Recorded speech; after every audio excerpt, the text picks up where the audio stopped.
Bismillahirrahmanirrahim. Me emrin Allahut, mëshiruesit, mëshirbërësit.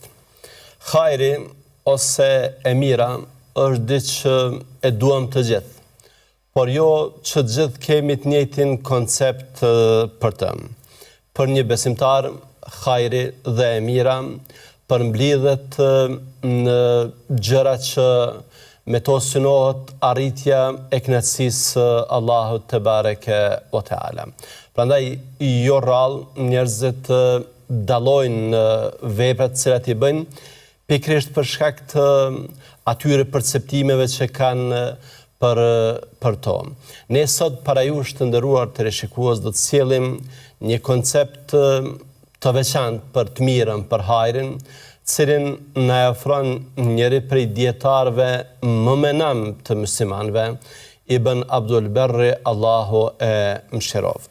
Ai ka thënë kësaj: e tërë e mira përmblidhet në 5 gjëra. E para, në devotshmërinë për Allahun, e dyta, në largimin nga të këqijat e njerëzve, e treta, në braktisjen e asaj që nuk të duhet, e katërta, në kërkimin e diturisë vetëm për hir të Allahut, dhe e pesta që të mos e kërkosh diturim për njerëzit, sepse kjo është ngarkesë e madhe dhe kërkesat e njerëzve janë të shumta. Pra, këto janë ato 5 elementet sipas Ibn Abdul Barrit, të cilat e përmbledhin hajrin dhe mirësinë. Përpara se t'i shpjegojmë dhe të shohim se çfarë fshihet në këto 5 këshilla, ne do të donim që për ju të nderuar teleshikues ta bëjmë një përmbledhje biografike të këtij dietarit madh. Ibn Abdul Barri ka lindur në vitin 368 sipas hijretit në Kordobë të Spanjës. Emrin e plotë ka Yusuf bin Abdullah bin Muhammad bin Abdul Barr. Babai i tij ka qenë një prej dietarëve, prej juristëve të njohur të kohës. Pra, rrjedh prej një familje që fen e ka tradit dhe që aspektin shkencor e ka tradit familjare. Babai i tij ka jetuar relativisht shkurtër, ka jetuar vetëm 50 vite. Ibn Abdul Barri ka qenë i vlerësuar për dijen dhe personalitetin e tij. Është vlerësuar si hafidh, si dietar, madje si dietari apo hafidhi më i njohur i kohës në të cilën ka jetuar. Për të marrë dije, ai i ka rënë rreth e përçark Spanjës, nga lindja deri në perëndim. Imam Dhahabiu e ka përshkruar si njeri të besueshëm, si fetar, si dietar i madh, si i thelluar në dije, si ndjekës i sunnetit. Pavarësisht se Ibn Abdul Barri, nëse mund të themi kësaj formalisht, ishte ndjekës i medhhebit Maliki, kishte ndonjëherë disa anime ndaj medhhebit Shafi. Pavarësisht kësaj, ai është vlerësuar nga dietarët si imam mujtahid, pra si dikur që ka arritur atë gradën më të lartë që e ka bërë të denjë që të ketë edhe mendimin e tij personal për çështje siç kanë pasur edhe dietarë të tjerë të mëdhenj. Ebul Walid el-Baji ka thënë: nuk ka pasur dietar më të madh në Spanjë sa i përket hadithit se sa Ibn Abdul Barri. Ai ka qenë hafidhi më i madh i Maghribit. Ibn Abdul Barri është autor i një sër veprash të cilat kanë vlera të jashtëzakonshme. Ai është autor i Temhidit, që flet për Muatan e Imam Malikut, pastaj ka një libër Jamiu Bayan al-Ilmi wa Fadli, në cilin flet për çështje të ndryshme dhe një libër që ka vlera të jashtëzakonshme, pastaj librin El-Istiabu li Asma'i Sahabe, pastaj librin El-Bayan an Tilawati al-Quran, pastaj El-Madkhal fil Qiraat, pastaj ka një libër vetëm sa për të ilustruar disa prej tyre, në të cilën flet për virtytet e tre imamëve të mëdhenj. Ibn Abdul Barri ka jetuar goxha gjatë, ka jetuar plot 95 vite. Ka lindur në vitin 368, ndërsa ka vdekur në vitin 463.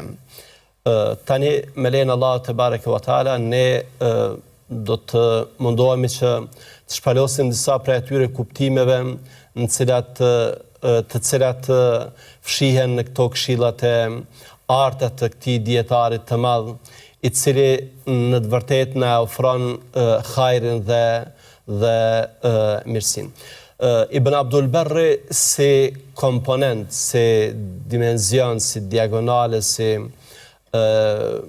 element të parë të hajrit e shet devotshmërinë në raport me Allahun te bareke ve taala. Devotshmëria, siç e dini, nuk kupton që ne ti përmbahemi fesë së Allahut xhallahu ala, duke e kryer atë që Allahu kërkon prej nesh dhe duke u larguar prej gjërave që ai ka kërkuar ne të largohemi prej tyre. Pra duke u larguar prej mëkateve dhe gabimeve.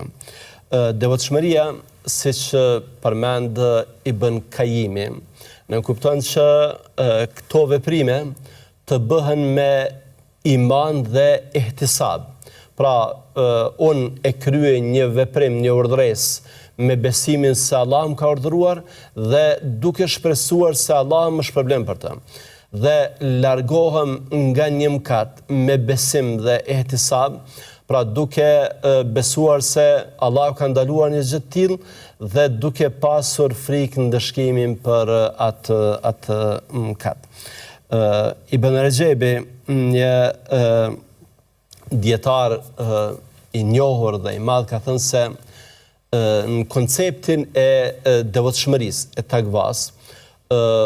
takvas së plot të përgjithshme, hyn kryerja e obligimeve, vajxhibeve, largimi nga ato gjërat që janë të ndaluara, largimi nga gjërat e dyshimta, si dhe krahas kësaj që devotshmëria të jetë më e plot, më shëndritse, hyn edhe braktisja e gjërave që ndoshta mund të jenë të lejuara, por që nuk janë të preferuara për të bërë. Pra, devotshmëria nuk nënkupton thjesht to veprimet statike dhe të ngurta që kjo është halal e bëj, kjo është haram nuk e bëj. Krahas tyre nënkupton që ne edhe ato gjëra që ndoshta mund të jenë të lejuara, por që nuk përkojnë me personalitetin e një besimtari, ja ulim vlerin një besimtari, të shmangim dhe të largojmë edhe këto gjëra. Për këtë arsye, ne gjejmë Kur'anin famadh dhe hadithet e Muhamedit alayhis salatu wassalam me mësime përplot përkitazim me devotshmërinë. Allahu na ka treguar se devotshmëria është porosia e tij për brezat mbar të njerëzimit. وَلَقَدْ وَصَّيْنَا الَّذِينَ أُوتُوا الْكِتَابَ مِنْ قَبْلِكُمْ وَإِيَّاكُمْ أَنِ اتَّقُوا اللَّهَ. Edhe ata që kanë qenë para jush dhe edhe juve po ju porosisim që t'ja keni frikën Allahu te bareke ve taala. Pra është një urdhër i Allahut xhallahu ala, është një porosi e Allahut xhallahu ala që ia ka kumtuar mbar njerëzimit që në raport me të jenë korrekt, të jenë të drejtë dhe ta bëjnë atë që ai urdhëron dhe të largohen prej asaj që Allahu i madhruar urdhëron që ne të largohemi prej saj. Allahu na ka treguar po kështu në Kur'an se devotshmëria është prej atyre shkaqeve që ndikojnë në pranimin e një vepre. Innema yataqabbalu Allahu minal muttaqin, vënire Allahu pranon vetëm prej atyre që janë të devotshëm. Pra, nëse ke devotshmëri, nëse i përmbash kuptimeve të devotshmërisë, atëherë ke bërë diçka që në fakt ndikon në pranimin e veprës sate. Dhe sigurisht se pranimi i një vepre ka një rëndësi të jetë madhe. Devotshmëria është rrugë për çdo hajër, është rrugë për çdo të mirë, është se thuash derë që hapet për të shkuar tek çdo gjë e mirë. Allahu ka thënë në Kur'an, për shembull për dijen, për mësimin, wattaqullah wa yuallimukumullah.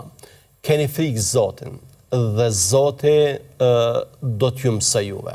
Pra nëse jo largoheni nga haramet, nga gjunahet, i përmbani fesë Allahut xhallahu ala, do të keni shpërblim nga Allahu, dijen, do t'u hap horizontet e dijes, do t'ju bekoj për urtësi, do të keni përfitime të mëdha nga Allahu xhallahu ala. Po kështu na ka thënë që kurdo që e ka frikë Allahun xhallahu ala dhe i përmbat rrugës së tij, Allahu xhallahu ala atë do t'i bëj zgjidhje atij për çdo problem. وَمَنْ يَتَّقِ اللَّهَ يَجْعَلْ لَهُ مَخْرَجًا. Kush e ka frikën Allahut, kush i përmbahet fesë Allahut, Allahu do t'i bëj për çdo problem një zgjidhje, një rrugdalje. وَيَرْزُقْهُ مِنْ حَيْثُ لَا يَحْتَسِبْ. Dhe Allahu atij do t'i bëj furnizim prej nga nuk e kujton fare. Pra, devotshmëria është rrugë, është mënyrë, janë shkallë për të arritur tek dija, tek çdo vlerë e mirë e mundshme, por janë edhe mënyrë se si ne e fitojmë edhe furnizimin në këtë botë. Madje dietarët e kanë klasifikuar si shkak jo material i fitimit i darës. Devotshmëria është kriter për përcaktim të vlerave. Njerëzit nuk maten, nuk vlerësohen me fizikun e tyre, as me pasurinë e tyre, as me titujt shkencor që kanë arritur. Vlerësohen vetëm me devotshmëri. Inna akramakum indallahi atqakum. Vërtet në mesin tuaj tek Allahu më i vlerësuari është ai që ka devotshmërinë më të madhe. Kjo për faktin nga se Allahu ka thënë që Allahu është me të devotshmit. Pra, ne duke ju përmbajtur devotshmërisë, ne arrim që të fitojmë të mirat shumëta nga Allahu te bareke wa taala. Kjo është e këshilla e parë e Ibn Abdul Barrit, sipas së cilës ne arrim tek hajri. Këshilla e dytë e tij ka të bëjë me shmangjen nga të këqijet e njerëzve. Ka të bëjë me një koncept i cili është i veçantë, është koncept cilin duhet ta kemi në hatër dhe në konsiderat në mënyrë që ne të shpëtojmë nga të ligat e njerëzve. Bëhet thirrje në këtë këshill që ne ta minimizojmë kontaktin veç mas atë të panevojshmin me të tjerët, me njerëzit. Nga se pjesa dërmuese e njerëzve, jo për të përhap pesimizëm ose për të përhapur të keqen mes njerëzve, por ashtu siç edhe janë përshkruar në Kur'an në famadh, nuk janë në rrugën e drejtë, prandaj qëndrimi i tepërt me njerëzit, kontaktet e tepërta me njerëzit mund bëjnë që të jesh edhe viktim e tyre. Jo rastisht Muhamedi alayhi salatu wasallam na ka treguar që njeriu ndikohet prej rrethit, prej ambientit, prej shoqërisë. Prandaj edhe ka thënë që njeriu e ka fen e atij të cilin e shoqëron. Allahu xhallahu ala ka thënë në Kur'an, duke përmendur këto që neve stam më parë, se pjesa dërmuese e njerëzve nuk janë në rrugën e drejtë, nuk janë të udhëzuar. Wa ma aktharu an-nas walau harasta bimu'minin. Edhe nëse ti je kurështar dhe ke pasion edhe dëshiron, shumica e njerëzve nuk janë besimtar. Pra pjesa dërmuese ne gjejmë që nuk janë rrugën e Zotit. Walakin akthar an-nasi la ya'lamun, por shumica e njerëzve nuk e din këtë gjë.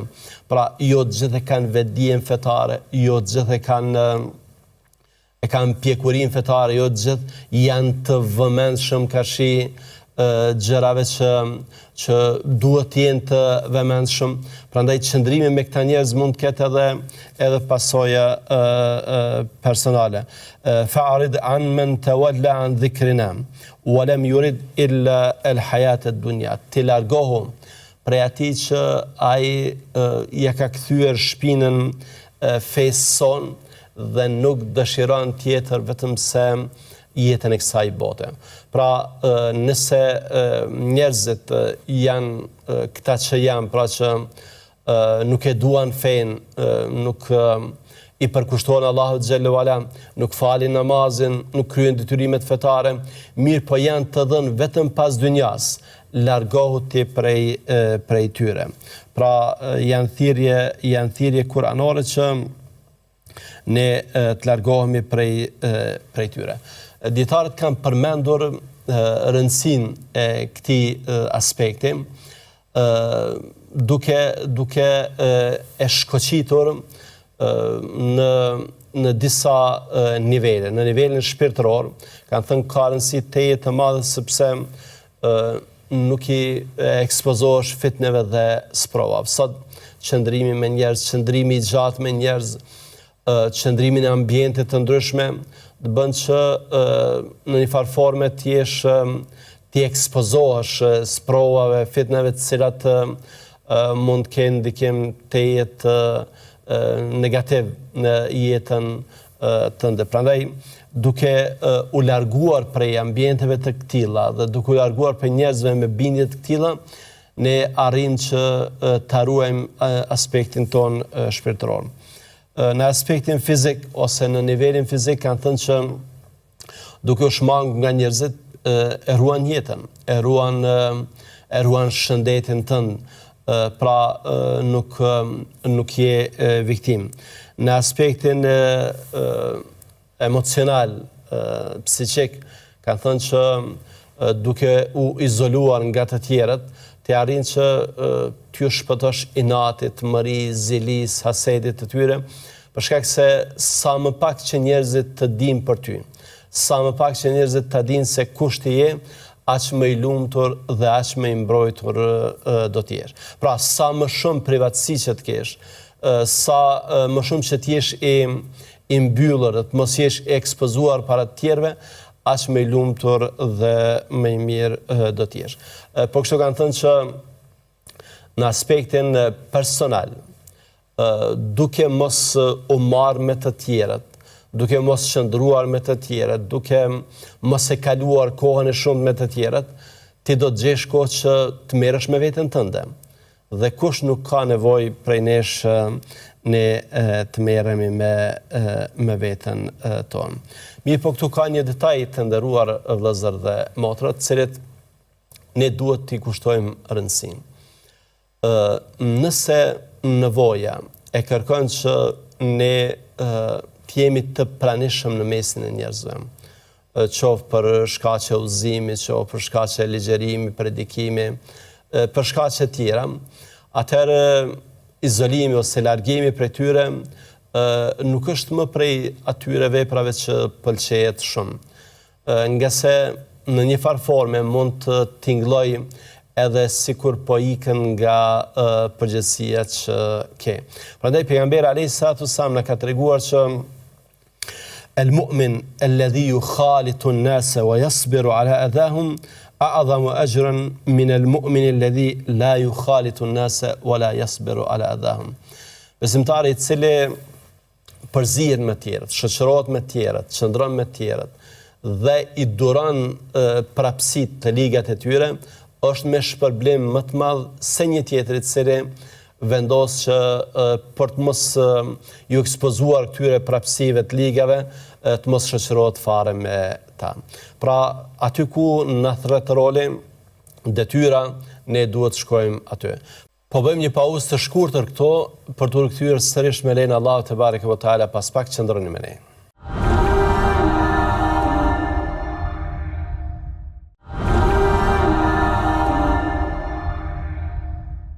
U kthyem sërish me lejen e Allahut të madhruar për të vazhduar me këshillat e dietarit ton Ibn Abdul Barrit, Allahu e mëshiro.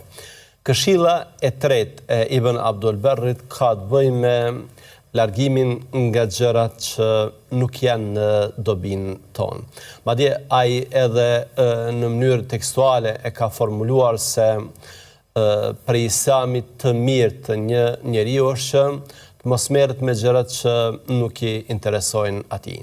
Në fakt, kjo këshill është këshill profetike dhe nuk është e çuditshme që ne ta gjejmë tek Ibn Abdul Barri për faktin se siç tham, ai në kohën e vet ka qenë hadithologu më i njohur i kohës së tij në Spanjë.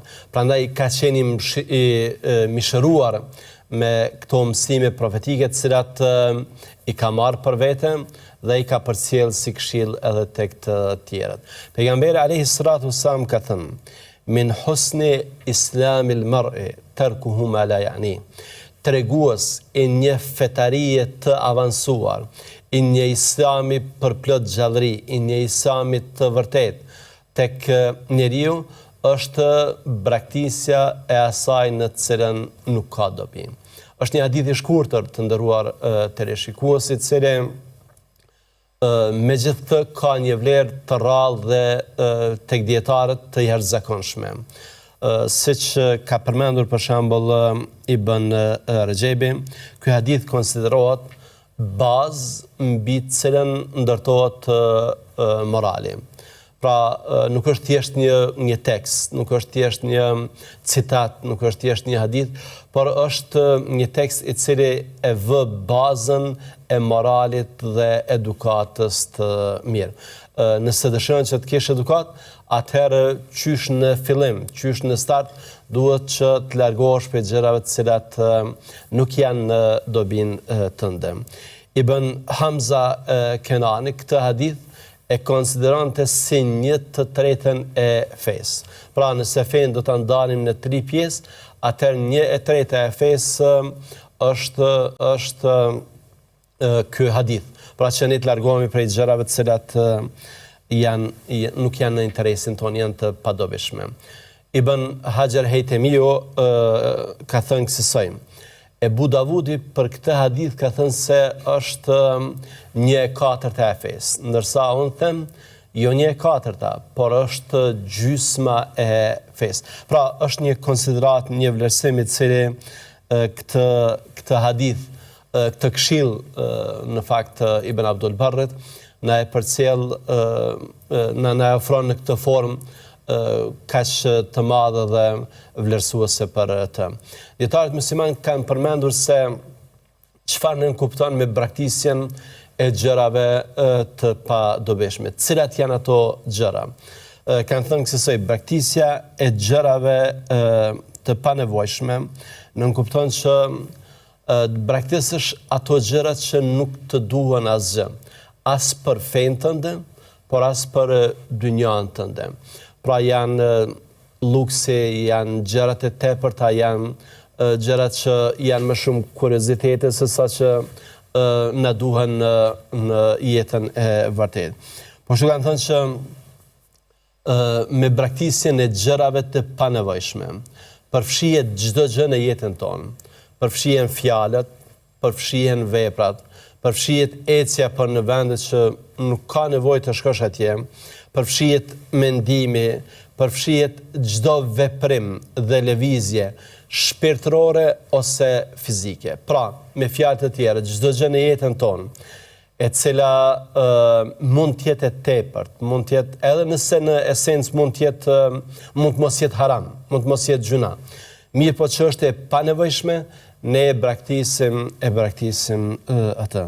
Për ta kuptuar këtë më mirë, do të referohemi një porësie, një urtësie të Omer ibn Abdulazizit, i cili na orienton në mënyrën se si ne duhet të trajtojmë gjërat në mënyrë që pastaj këtë koncept ta kemi të zbatueshëm dhe të aplikueshëm në jetën tonë. Ka thënë, kush i llogarit fjalët për vepra, ai nuk do të flet për gjërat që nuk ka interes prej tyre. Pra, Nëse ke bindjen se fjalat cilën e thua, është vepër që tek Allahu ti ke me dhënë llogari për të, shpërblesh ose ndëshkohesh, atëherë ti do të bësh një selektim të fjalëve, do të bësh një përzgjedhje të fjalëve. Jo çdo fjalë do ta thuash për të tjerëve.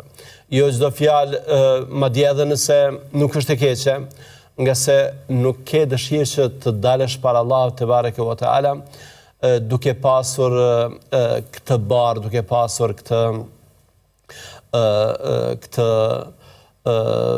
këto gjëra të panevojshme. Ka një porosi nga të parët, nga sahabët, që kushdo që ka mundësi prej jush të lehtësoj barën mbi shpinën e tij, të bëj. Pra, sa më pak gjuna, sa më pak mëkate, jemi më mirë me Allahun te bareke ve teala. Se kjo ka rëndësi tejet të madhe, flet edhe një fakt tjetër që ne mësojmë nga dietari i madh Hasan Basriu, i cili ka thënë, shenjë tregues se Allahu i madhruar është duke shpërfillur një rob, është kur ky i fundit merret me gjërat panevojshme. Nëse Allahu e do robin, e do për shkak se ai bën vepra të mira. Prandaj kurdo që një njeri bën vepra të mira, kjo është dëshmi se Allahu e do atë, ngëse ai po bën vepra që Allahu i do, që Allahu ka urdhëruar.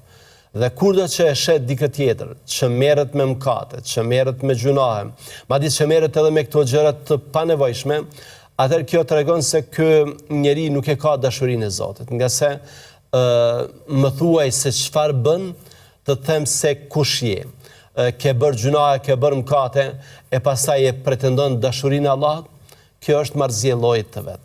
Prandaj Hasan Basriu ka thënë se shenjë se Zoti nuk është me robin, është kur ky i fundit merret me gjërat pa rëndësishme.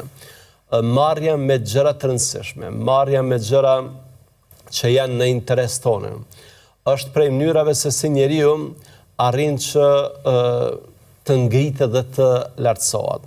E kam pyetur Lukman Hakimin, ose Lukmanin e Urt, për të cilin madje ka një kaptin në Kur'an, se si ke arritur që ngjitesh në këto maja të larta, e bën një njeri me kaq nam. Ka thënë e para, e kam thënë të vërtetën, kam folur vetëm ajo që ka qenë e vërtetë. E dyta, se cilin amanet që më është lënë, e kam quar në vend, dhe e treta, nuk jam marrë me punë të parëndësishme. Pra me gjëra që nuk përkojnë me mua, me gjëra që nuk kam pasur një interes fetar ose material për të rregulluar jetën e kësaj bote, unë nuk jam marrë me to. Prandaj nëse ne duam që të arrijmë vlerat e vërteta, nëse ne duam që të kemi një personalitet të fuqishëm, atëherë duhet që këtë hadith ta shndrojmë në bazë, këtë këshill që na ka dhënë dietari Ibn Abdul Barri, ta shndrojmë në bazë të ndërtimit të moralit të mirë, ashtu edhe siç përmendëm më parë. Këshilla e katërt e Ibn Abdul Barrit është këshilla për kërkimin e dijes vërtet dhe të mirëfillt. Ai ka thënë që kushdo që e kërkon dijen për hir të Allahut, dija e pakt do t'i bëj dobi. Ndërsa kush e kërkon për hir të njerëzve, atë njerëzit kanë nevoja të shumta. Pra, në këtë këshill Ibn Abdul Barri na porosit që dija të mos jetë teori tek ne.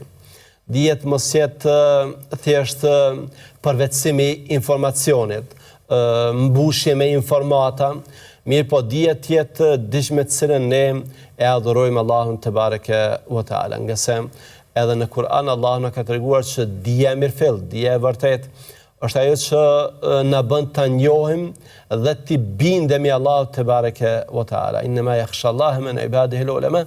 Allahut nga robërit e tij vetëm dietarët e mirëfillt ja kanë frikën.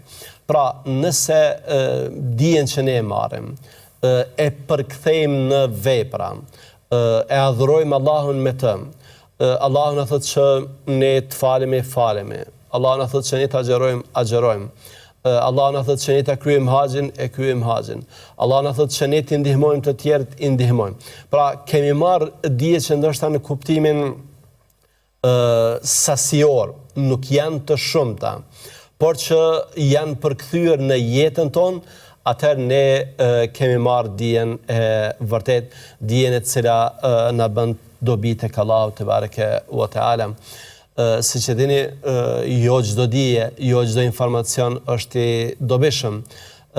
Dhe jo rastisht Muhamedi alayhi salatu wasallam është lutur që Allahu të na begatoj me dituri të dobishme. Pra jo çdo dituri është e dobishme. Në Kur'anin famadh, Allahu na ka treguar se njohja e tij varet nga dija dhe se ne duhet ta kërkojmë dijen. Fa'lam annahu la ilaha illallah, dije se Zoti është i vetmi që meriton adhurimin. Pra ne duhet ta kërkojmë dijen. Na ka urdhëruar që të pyesim dietarët, fesalu ahla dhikri, pyetni dietarët nëse jo nuk dini për një çështje të caktuar. Po kështu Muhamedi alayhi salatu wasalam na ka treguar se prej shenjave se Allahu e do robin është kur ai merret me dijen e dobishme, ka thënë men yuridillahu bihi khaira yufaqihu fi din, atij që Allahu ja do hajrin, ja mundson kuptimin e fesë. Pra marrim informacione, marrim dije të cilat na duhen në jetë, me të cilat e ndërtojmë jetën tonë, cilat nuk janë për ta kaluar kohën, nuk janë për të relaksuar, nuk janë për kuriozitete, por janë dije të mirëfillta me të cilat ne e adhurojmë Allahun te bareke ve teala. Ndryshe, nëse ne do donim që të marrim dijen për njerëzit, atëherë siç ka thënë Ibn Abdul Barri, njerëzit janë të shumë dhe po kështu janë edhe kërkesat e tyre, që nuk kupton se nuk do t'ja dalësh kur që ti të marrësh aq njohuri sa që ti përgjigjesh çdo njeriu. Thjesht ne si besimtar dijen në plan të parë e kemi për ta adhuruar Allahun te bareke ve teala. E kemi për veten tonë, e marrim për veten tonë, prandaj jo rrallë gjejmë tek brezi i parë, veçmas tek sahabët dhe tabiinët, gjejmë që një farë forme për kushtimi i tyre ka qenë për dijen vetëm në planin e parë, pra në veten e parë, e kanë marrë dijen për veten e tyre, prandaj nuk kanë dashur që asgjë nga dija t'ju atribuohet atyre. Edhe tek Imam Shafiu, edhe tek tjerët përmendet që do doja që prej kësaj dije asgjë të mos më përshkruhet mua. Pra kanë marrë dije për hir të Allahut xhallahu ala, prandaj edhe janë ngritur në pozitat cilat i kanë pasur. Të nderuar teleshikues, këto këshillat Ibn Abdul Barrit janë të rëndësishme, nga se ato na mundsojnë që ne të rregullojmë raportet në të gjitha nivelet e mundshme. Në raport me Allahun e madhruar, ato na udhëzuan që ne të ndjekim vijen e devotshmërisë. Dhe kushdo që e ndjek këtë vijë, ai do të udhëzohet dhe do të begatohet me të mirat të pafundme, në mesin e të cilave dija dhe aspekti material. Po kështu në raport me të tjerët, ne u udhëzuam që sa më shumë që të kemi mundësi të largohemi nga ambiente, nga rrethet në të cilat nuk promovohen vlera.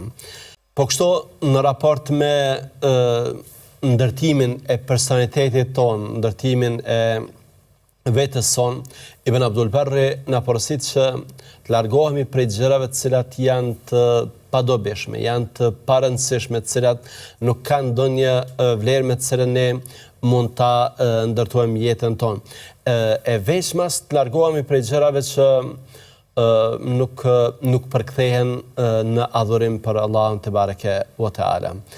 Ibn Abdul Barri na porosit, na këshillon, na mëson që dijen ta mësojmë vetëm për hir të Allahut te bareke ve teala dhe me atë dije ne ta adhurojmë Allahun xhelle u ala.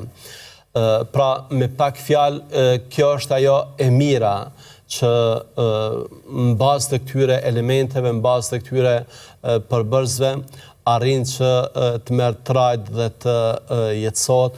Allahun e madhruar e lutsh që Allahut na beqatojë me devotshmëri. Allahut na bëj prej atyre që janë të ruajtur nga çdo gabim dhe nga çdo mëkat. Allahun e lutsh që të na bekoj për gjërat më të mira që janë të dobishme për fenë dhe dynjan tonë dhe Allahun e lutsh që të na ruaj neve dhe juve dhe deri në takimin tonë të radhës qofshim në sigurinë e tij. Assalamu alaikum wa rahmatullahi wa barakatuh.